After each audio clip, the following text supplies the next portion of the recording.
To love is to suffer. To avoid suffering, one must not love. But then one suffers from not loving. Therefore, to love is to suffer, not to love is to suffer. To suffer is to suffer. To be happy is to love. To be happy, then, is to suffer, but suffering makes one unhappy. Therefore, to be unhappy, one must love, or love to suffer, or suffer from too much happiness. I hope you're getting this down. The crops, the grains, fields of rippling wheat. Wheat, all there is in life is wheat. Oh, wheat, lots of wheat, fields of wheat, a tremendous amount of wheat. Soon we shall be covered by wheat. Did you say wheat? Wheat. Wheat. I'm dead, they're talking about wheat. Hello, welcome back to Wild Bill Jammin. So, it's been a little while. To put it simply, I'm back. Oh, fuck off, Cliff. Bollocky bollocks. It's the ghost of Christmas shit. And you're probably wondering what I think of Update 9. Well, it's better than Update 8, I think. Because that's why I haven't been making videos. I was so sick of Update 8. I had nothing more to say or do about it. It was a horrible, horrible update, and it pissed so many people off. I think now that Update 9 is here, they're just a bit burnt out. Because I don't think it's as bad as what people make out, but it's not really great. Do you remember a few years ago when people described absolutely everything as meh? Everywhere you'd look on the internet, there it was, meh, a big bored shrug. We moaned that everything was sort of mediocre and bland. Not anymore, no, now everything's either shit or brilliant and there's no in between and everyone's furious. Stick your head in the internet now and it's like a f***ing screaming convention. So let's talk about a few of the meh things in this update, which are kind of overlooked. First up is medics. You can now heal people a lot quicker as a medic and banish them a lot faster, which just gives them a bit more of an edge. You're a bit more likely to get that revive off. So it's only a little thing, but it's pretty good. The tank overhaul is obviously not really a thing. Are you shitting me? But tanks are now really strong again and can blow shit tons of infantry up. So I think tank versus infantry is in a pretty good place at the minute, which is ultimately just a bug fix from Update 8. They've added a holding period at the start of a game to allow people to load in, which has no real impact, but should balance who caps first. Red Garrisons. Ooh, baby, red Garrisons. Oh.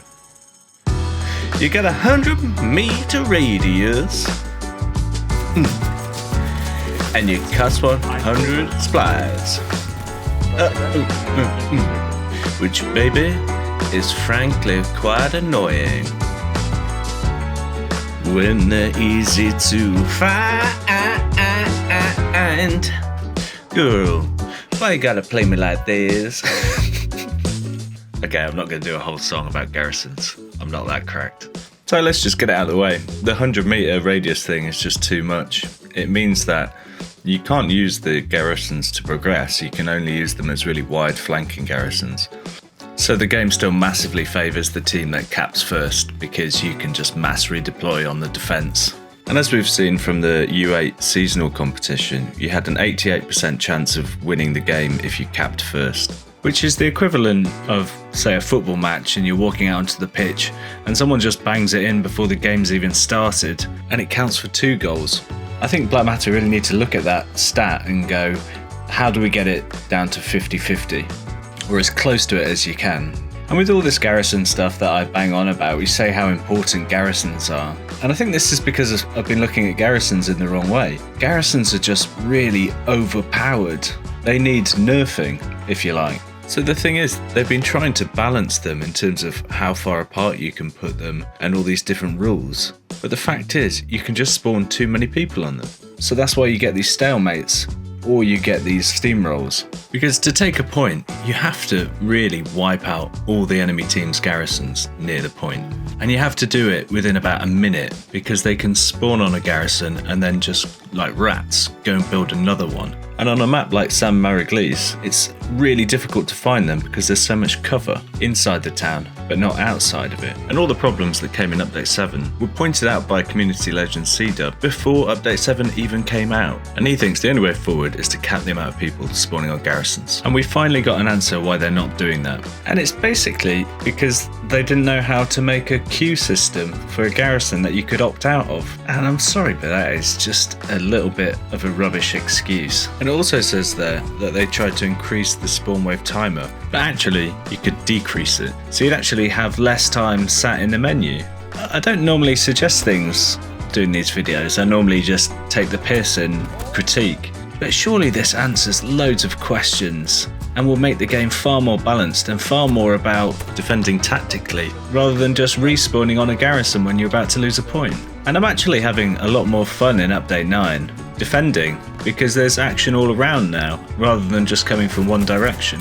But the game hasn't changed. You still need to cap first, because mass redeployment has always been the problem. And defense is too easy if you hold the mid-cap. Yeah. Seriously, I think we should talk about my strategy further, because I really think that that's the way. The fucking wee ball boys having a go now, but is he fucking tight shorts on? And defense is boring if you can't attack. Why should I say? Why us? Because we're here, lad. Nobody else. And now, a flowchart. This was made up by Heidi from WTH, and this is obviously pretty confusing when you first look at it. Look at that main thing, exclusive map control.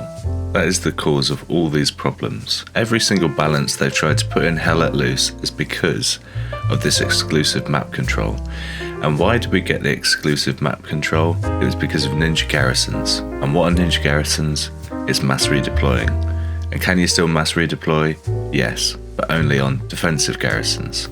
So in Update 9 you've got some of that map control back, but not really, because you can only put them where no one fucking is. So they're either really good or a complete waste of time, which either creates stalemates or steamrolls. And for whatever reason, Black Matter just aren't doing this simple thing that would get rid of all of these problems. They've tried every trick in the book not to cap garrisons. They even suggested changing the win condition. I'm very quickly going back to what Max says in that second paragraph. He says the main problem is about the distance travelled from garrisons on the attack. Well, okay, let's play a game of The Floor is Lava! Yes! Brought to you by StratSketch. So here's the thing, right? We've talked a lot about this in terms of where you can place garrisons and how unfair the game is, just depending on where certain points are. But we've never talked about the actual maps themselves, because the maps weren't designed for the game that they made in Update 7, and which was made worse by Update 8. But in Update 9, it's kind of going back in the right direction, but this 100-meter radius thing only benefits the team that's already got an advantage. So if the whole thing, like Max was saying, was about getting your garrisons close, well yeah, no shit, but you can only do it defensively. So if we take West Bend for example, you can only put your garrison where that blue circle is there.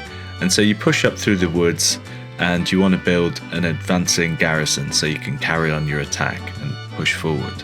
Because Max is right, it's about trying to get your garrison closer than the other teams. But you can't, because your garrisons get locked if there's a player within 100 meters. So why don't you just build them somewhere else? Oh, I'm glad you asked. Because let's do our floor is lava thing. The red area here is where the enemy team can put their garrisons without any 100-meter radius. And the yellow area is where no one can put any garrisons because it's just open fields. So it's just narrowing down where you can actually place garrisons IRL on the map, if you know what I mean. So when you dissect the maps like this, you'll see that there's not actually many places where you can hide them. So this is where the massive imbalance comes in. And it's not just on Foy, it's on every map where the point is on the side and the next point is in the middle. And now in Update 9 they've made it worse by allowing these 100-meter garrisons because it just makes it more one-sided. And Mono Especial did a video the other day saying how bad you are at defense.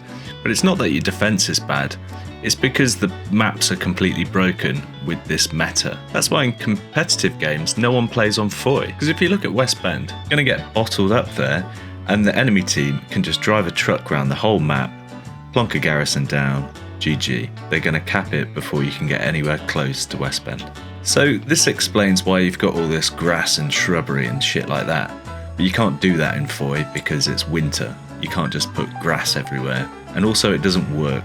They're essentially trying to cover the lava with grass and shrubbery, which makes the gameplay horrible and ratty, and also makes these towns look like a zombie apocalypse has happened. And the grass is just one balance that they've tried to put in the game since update 7 to iron out the creases in the meta changes. If you fix the meta, you fix the game. Otherwise, you're going to have to just keep on making all these changes to fit a meta that doesn't fit, and you're going to create hundreds of other problems when you could just solve the whole thing by sorting the garrison meta out. Because they've moved a whole point in foy to make it more balanced in terms of who caps it first, but it doesn't really address the problem that whoever caps first wins. They're constantly identifying the wrong problems in this game, and it is getting very boring. And I think this is just as true in public as it is in competitive. So next time you're in a game, just see who caps first and see who wins. The only way for this game to work is if garrisons have the same rules. As far as the actual job's concerned, it's a piece of piss, and Monkey could do it. That's what I thought of you. Cheers, Don. So that's all I'm going to say for this week. I've still got loads more to talk about, and I'm going to break down all the fucking things that they changed to balance the game because of this stupid garrison placement thing. But before I go, a patch came out yesterday at the time of recording, which blocked rockets going through hedges and AT shells or whatever, big explosives going through hedges.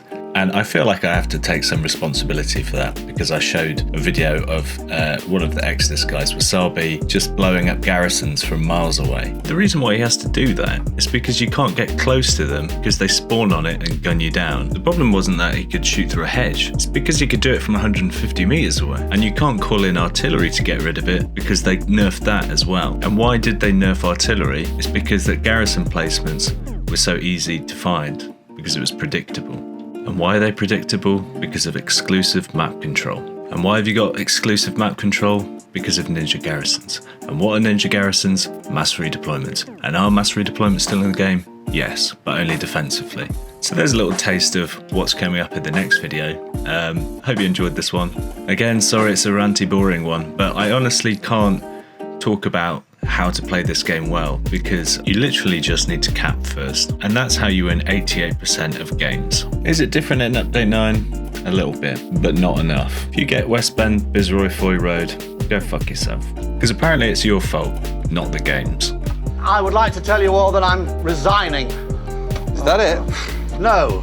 Morally, this department is in the gutter. All you had was your principles, but over the last 2 years, you've bent like a human fucking palm tree, swaying to the gup of these six-toed, born-to-rule pony fuckers. If you're gonna go, just go. I don't think I've ever met anyone quite so proud and yet quite so useless. But I do have to thank you, because I have managed to stay in shape purely through the energy I spend in pitying you every day.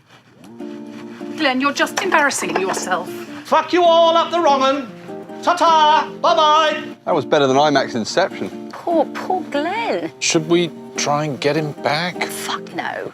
He's got completely mental.